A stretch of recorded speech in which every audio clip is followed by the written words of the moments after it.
Good evening to our UCD alumni and friends tuning in this evening.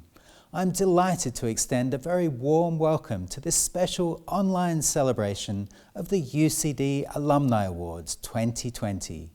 Our 300,000 global alumni network in 184 countries is richly diverse and impressively far-reaching and is one of our greatest assets.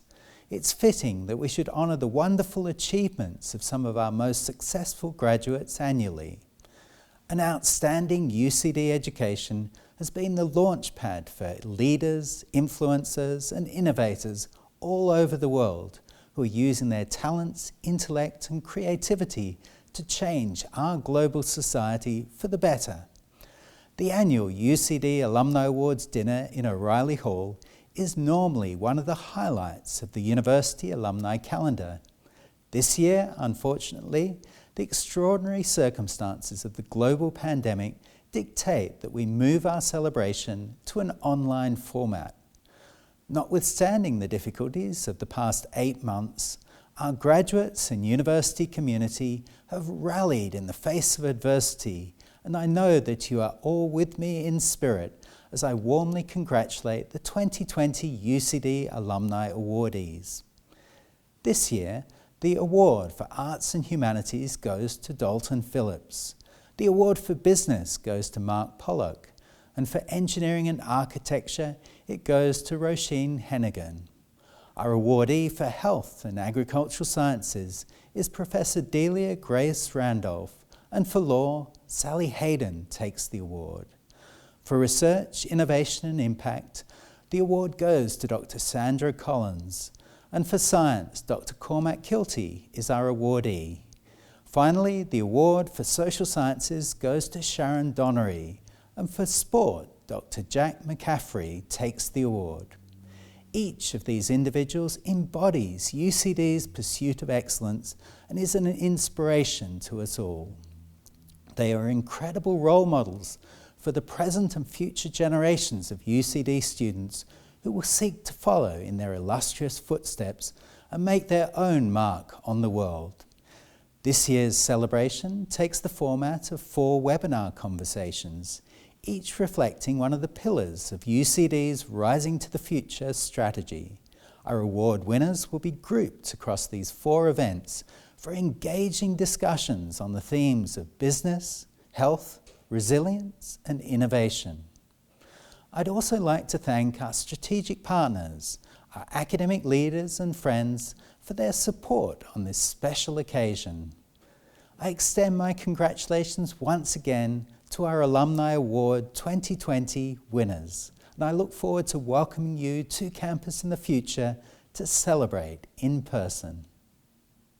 Thank you, President. Good evening, everyone, and welcome to the UCD Alumni Awards in Focus Conversation series. Unfortunately, given the situation with the pandemic, the UCD Alumni Awards Gala Dinner cannot take place as an in-person event this year.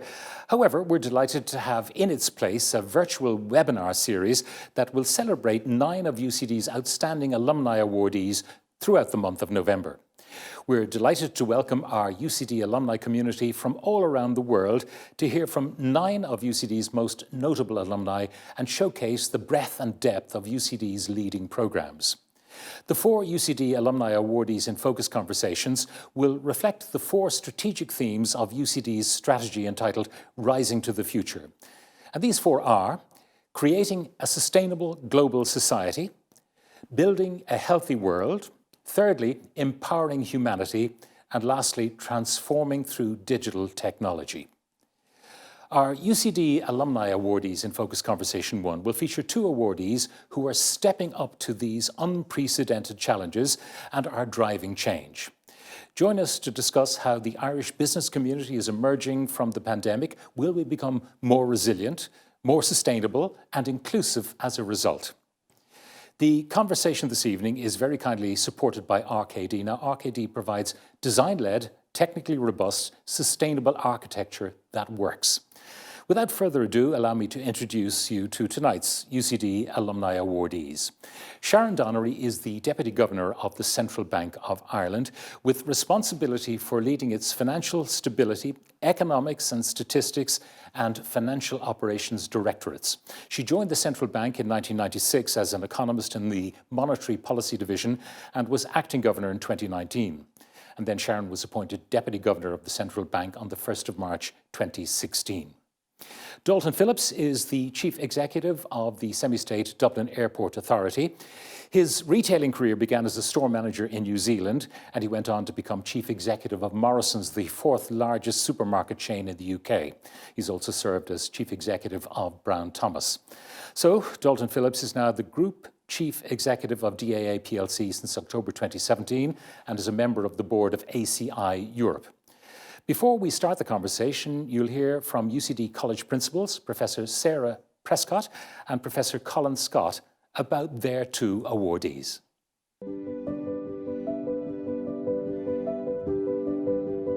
This year's Alumni Award winner for UCD College of Arts and Humanities is Dalton Phillips, who graduated in 1990 with a BA Honours in Classics and Geography.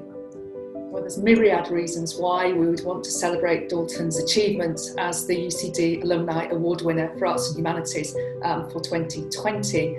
I think one of the primary things is his engagement globally across a range of countries throughout his career, and the way in which his career overall in lots of different avenues embodies excellence, which is a key value for our students. And of course, since 2017, he's been the CEO of DAA, and he's worked hard, I think, to reduce energy consumption and carbon emissions. Aspects of sustainability are very important and part of the university strategy. He is a fantastic example of an arts and humanities student succeeding in the world of business and commerce, and very much directly shaping the world in those areas. So he's just a brilliant example for our students of what they can achieve.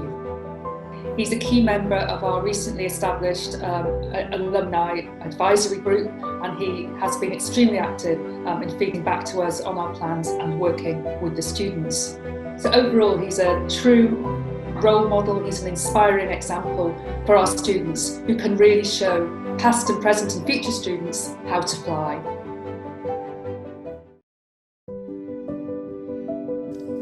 I'm delighted that the UCD Alumni Award in Social Sciences for 2020 is going to Sharon Donnery, the Deputy Governor of the Central Bank of Ireland. Sharon graduated from UCD with a degree in economics and politics, and then went on to get a master's in economics. So Sharon Donnery has been Deputy Governor of the Central Bank for the past few years and has had a major impact around the European Central Bank system and also in respect of the European Banking Authority, chairing a number of key groups and taking a lead on key issues such as non-performing loans.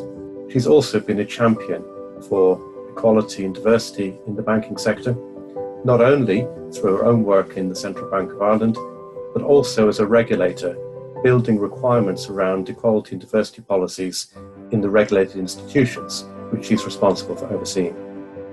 It's particularly good, I think, to see a woman leader of the eminence of Sharon Donnery getting the Alumni Award in Social Sciences this year, that she's used her experience and commitment to central banking in Ireland to build a really effective European profile and presence as one of the most admired European central bankers today.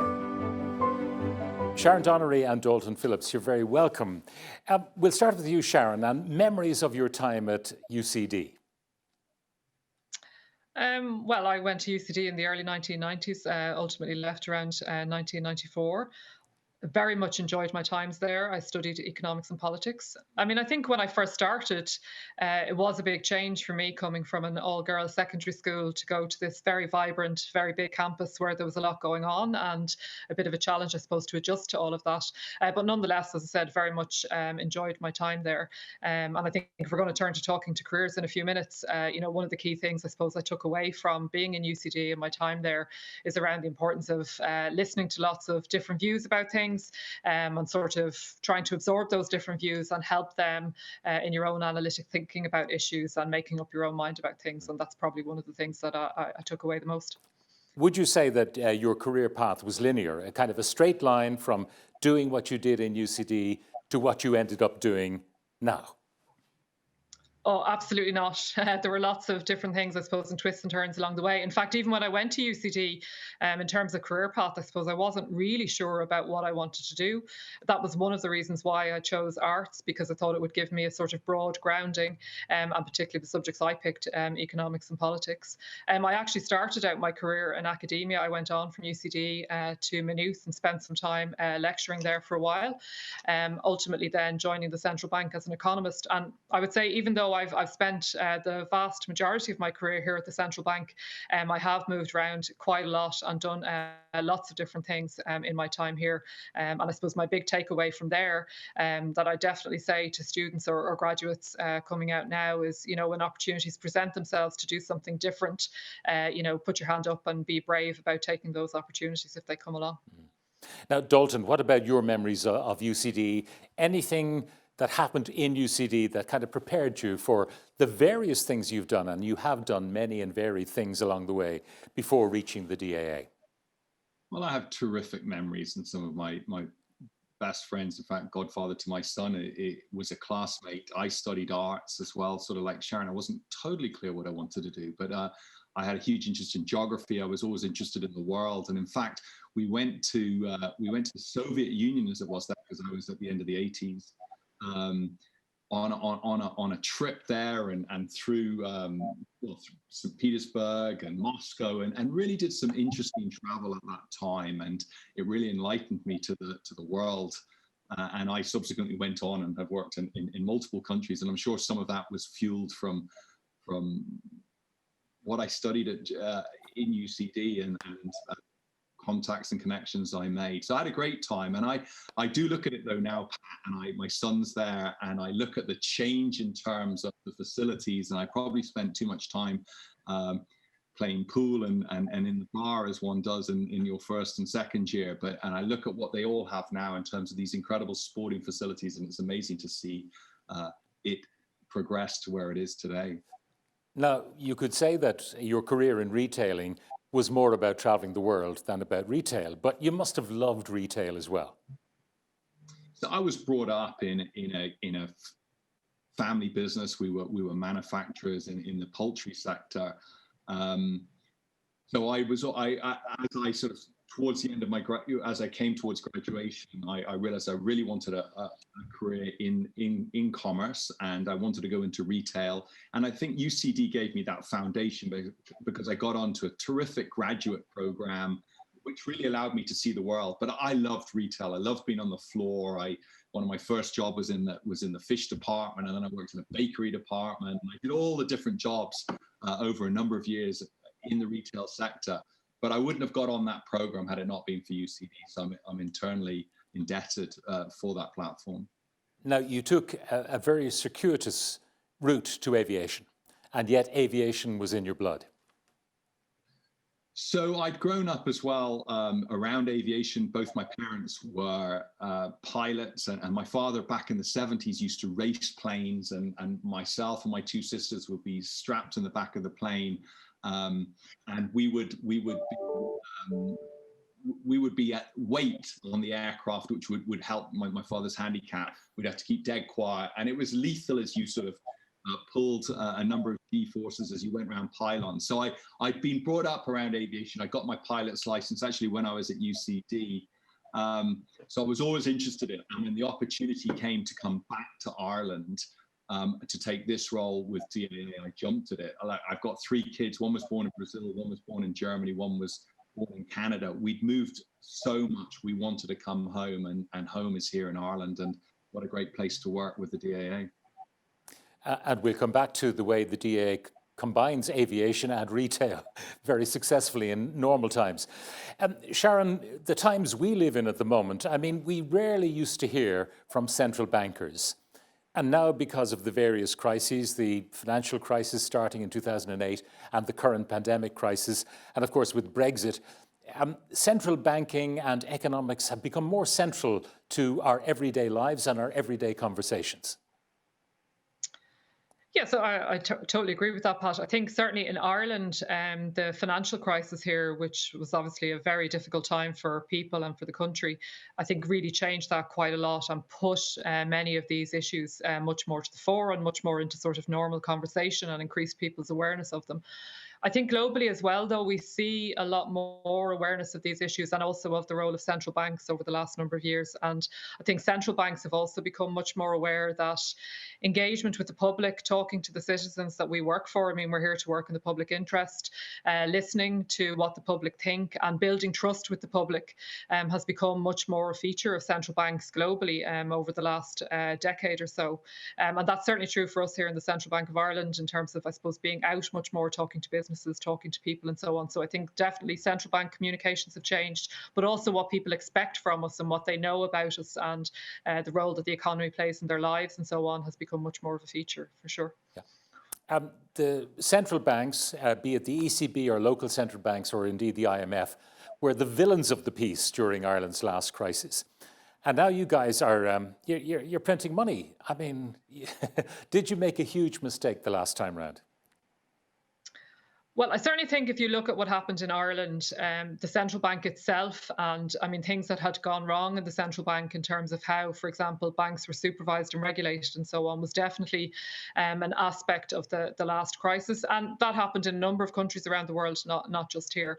I think in terms of the recovery from the crisis, maybe sometimes the role of central banks is a little bit misunderstood in terms of the global financial crisis. I mean, we certainly were a big part of the work that was done here with the IMF during the programme, with the European Commission and the ECB as well. And I know there were very, very difficult times for people and for the country. But I suppose ultimately we did emerge from that in a better position. And in fact, the sort of resilience and measures that were taken as a result of that crisis meant that when we went into the current crisis in terms of facing into the pandemic, the country was actually in a better or stronger position than it was, for example, going into the global financial crisis. Dalton, are your bankers being kind to you? I'm sure you need their help at the moment. So we're losing €1 million every single day, and we have since the middle of March. So we're in a very difficult situation, but the whole aviation ecosystem is getting absolutely decimated. And here we are 8 months on, and traffic is still down 95%. We have load factors which are around 32%, and as I'm sure you'll know, planes generally need to fly full to keep the economic proposition viable, and we have flights coming in now from the States that might have 15 or 20 people on it. So the sector is getting smashed, and the overall economic consequences to the economy, not just our sector, but to the economy, are material as we lose this route connectivity that Ireland has had. We are connected to over 200 cities around the world pre the pandemic. We are connected to a handful now. So it's a very serious situation. Is it possible that much of that connectivity will be permanently lost, or at least lost, and the mid-term, short-term, mid-term losses might come back eventually? Most economic commentators in the sector say it's going to take till 2024 to get back to the levels of traffic we had last year as a sector.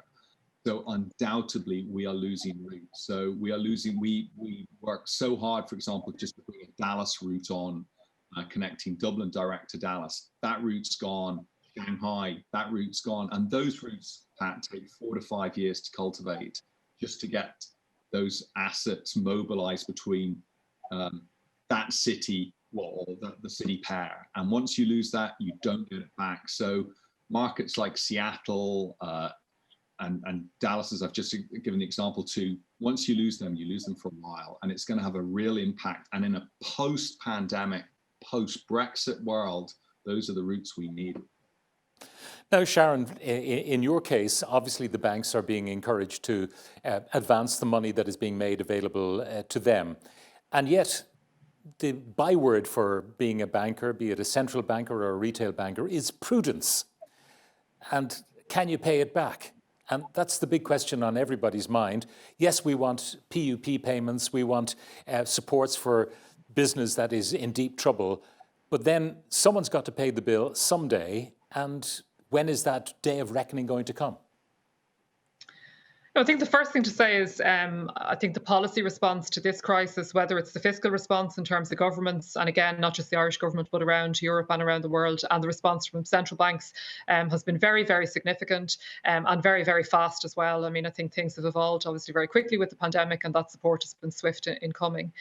I think central banks generally, and this is certainly the case for us here at the Central Bank of Ireland, have been very supportive of the measures that governments are taking. This is a very unusual crisis in terms of how it's affecting the economy. I mean, you've heard from Dalton there.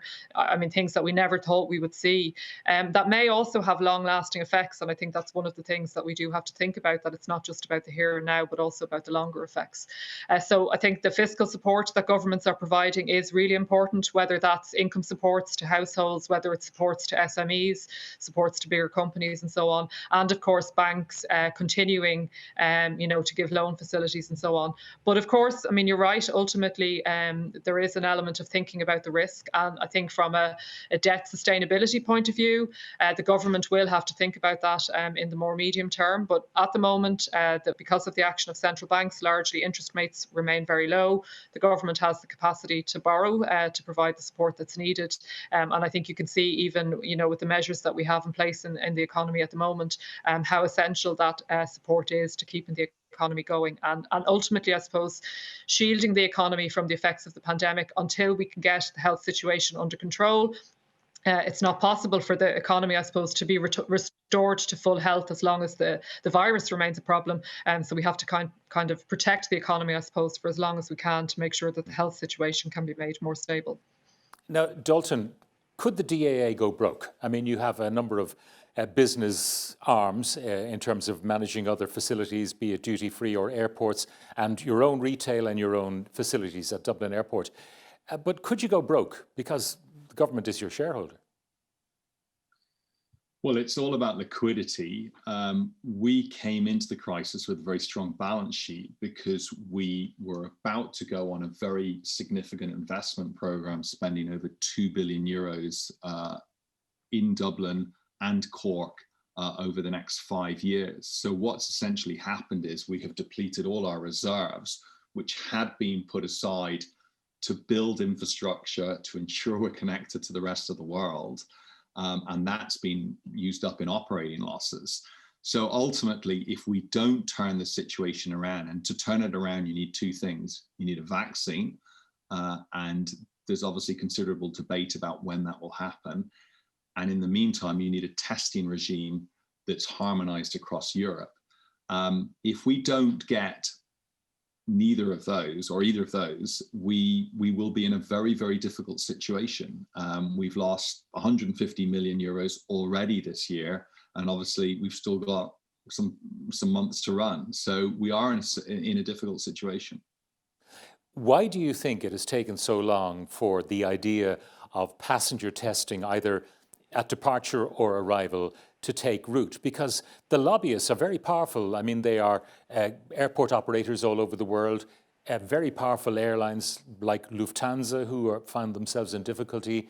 And there are presumably governments who are interested in all of this happening as well. Why do you think it has taken so long? Well, the data doesn't support the level of shutdown that we're witnessing. And if you look at the Department of Health data, in terms of positive cases attributed to foreign travel, it's a handful.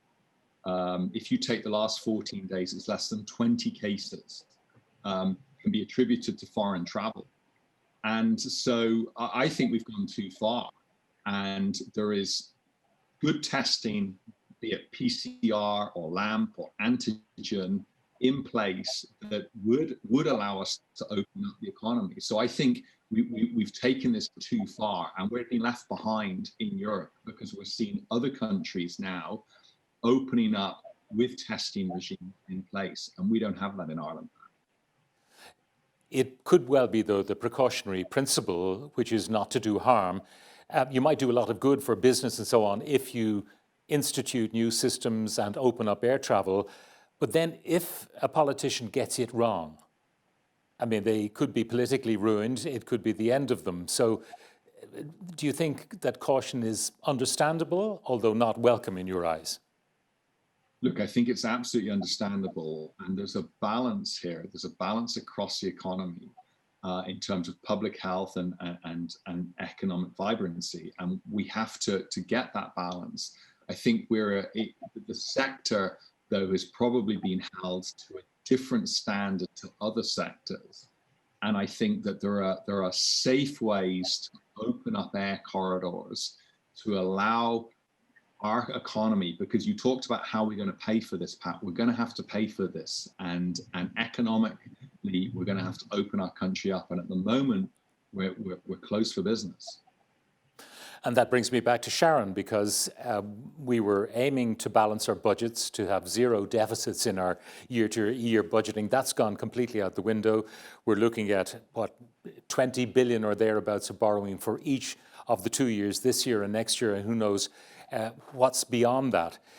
The state of the Irish economy, one way or the other, in 2021 will be an economy probably in recovery mode, not even better than that. So what is the implication for the fiscal health of Ireland Inc. in that situation where more and more people are out of work, where they're still being supported by the state, where tax revenues are down? Yeah, so I think, well, one of the interesting things, you mentioned tax revenues there. I mean, to some extent, actually, income tax, for example, has been quite stable because parts of the economy, workers are still working and are still paying their taxes. And I think maybe that highlights one of the real features of this crisis, which are these very distinct sectoral effects that we're seeing. So we're seeing some parts of the economy where people are lucky enough that they can work from home, for example, where companies can keep working. And we've seen other parts of the economy very deeply affected, like aviation, as Dalton has been talking about, tourism, the arts, and so on, where they're basically, completely shut down and revenue has been completely lost. And the scale of government support that has to be provided to those sectors is very, very significant. I suppose that one of the key issues about the overall fiscal position, as we're talking about a little bit earlier on, I mean, the supports have been absolutely necessary, but the question is for how long? But at the same time, if we don't get the virus under control and we don't have the health situation on a more stable basis, then we obviously can't open up the economy. So there is this real interdependence and this real need for balance.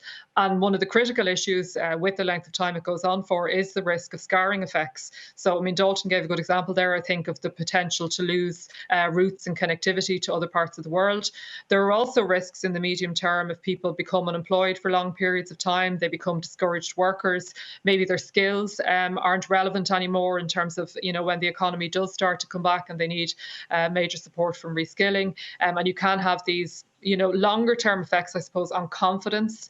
If people are concerned about the future, they don't want to spend their savings, businesses don't want to invest. So I suppose one of the concerns is how long this might continue. And that's, again, central to what Dalton was talking about there about a vaccine. I think on the fiscal side for now, the support, as I said, is absolutely necessary. I mean, interest rates remain low at the present time and are expected to remain low, I suppose, for the foreseeable future as central banks to continue to provide a lot of support, and that allows governments to borrow. So I don't think sort of issues about debt sustainability are right here and right now issues that need to be considered. But of course, I mean, ultimately, the government, not just our government, but governments all around the world, will have to think about the public finances and getting them onto a sustainable footing into the more medium term, in the years ahead, out past 2021, 2022. Now, Dalton, you talked about your investment programme, which has had to stall. The old mantra, never waste a crisis. You have an airport in Dublin, for example, that is less busy than it has been for decades, probably. Are you getting stuff done without the crowds? We're getting a number of different projects completed.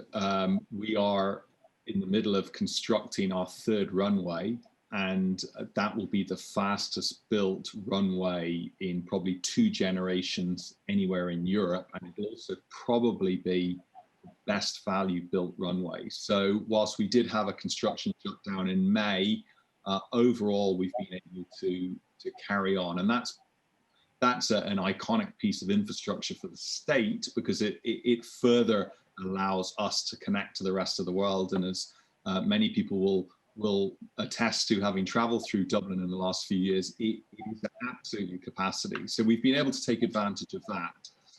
But the truth is, Pat, a lot of people are going to lose their jobs within our business, because the reality is it's going to take till 2024 to see any firm recovery. And the fact remains, we're too large an organization for the amount of passengers going through the business. So that's a very sad state of affairs. Finally, Dalton, I should ask you, you lost the battle with the regulator on passenger charges. You've got a pretty good case now to go back to the regulator and say, give us the money, please. You would think that, and economic regulation is complex. And what we're seeing, though, is the airlines pushing for ever lower charges. But we live in a world where sustainability is becoming ever more important, and we need to be a sustainable airport business, and that costs money. And so you have a situation where the airlines want lower charges, and we're obviously saying to pay for sustainable infrastructure costs more. But here we are back to 1995 levels of traffic, and it's going to be very hard to raise airport charges at this stage. And Sharon, for you, the final question is about printing money. I mentioned earlier that central banks can effectively print money. The ECB will buy what could amount in some countries almost to junk bonds, but they will buy them and they will pay for them, which provides the cash to governments. When you provide money like that, ultimately it should mean that there will have an inflationary effect, which would be good in terms of everything in the economies. Do you see that happening anytime in the midterm? Yeah, so I mean, the whole job of central banks, or I suppose one of our key roles, is about price stability, or I suppose maintaining inflation, in our case in the Eurozone, at or close to 2% is our sort of mandate. And that is the purpose for quantitative easing. Inflation is extremely low at the moment, and we see also for the next number of years that inflation expectations, if you look at financial markets, for example, are also extremely low. And I suppose that's why central banks remain very committed to quantitative easing and so on, as a mechanism to make sure that we do ultimately reach our price stability objective over the medium term. So clearly, you know, having inflation of at or close to 2% remains the objective, and we'll continue, I think, pursuing our policies until we attain that objective over time. Well, I must say thank you both for joining us remotely. It's not the way we usually do things, but it's a great pleasure having you join us today. Dalton Phillips, the Chief Executive of the Dublin Airport Authority, and Sharon Donnery, the Deputy Governor of the Central Bank. Thank you both very much. Well, thank you, Sharon and Dalton, for a wonderful conversation, and a special thanks to all of you for being with us this evening. We look forward to welcoming you to our next UCD Alumni Awardee in Focus conversation next week with Mark Pollock, Jack McCaffrey and Sally Hayden. Visit the UCD Alumni Awards website to register. And thanks again to RKD for supporting the conversation this evening. Now it's my pleasure to introduce Nicole Black, Director of Alumni Development, to say a few words. So you stay safe and well. What an absolutely fascinating conversation.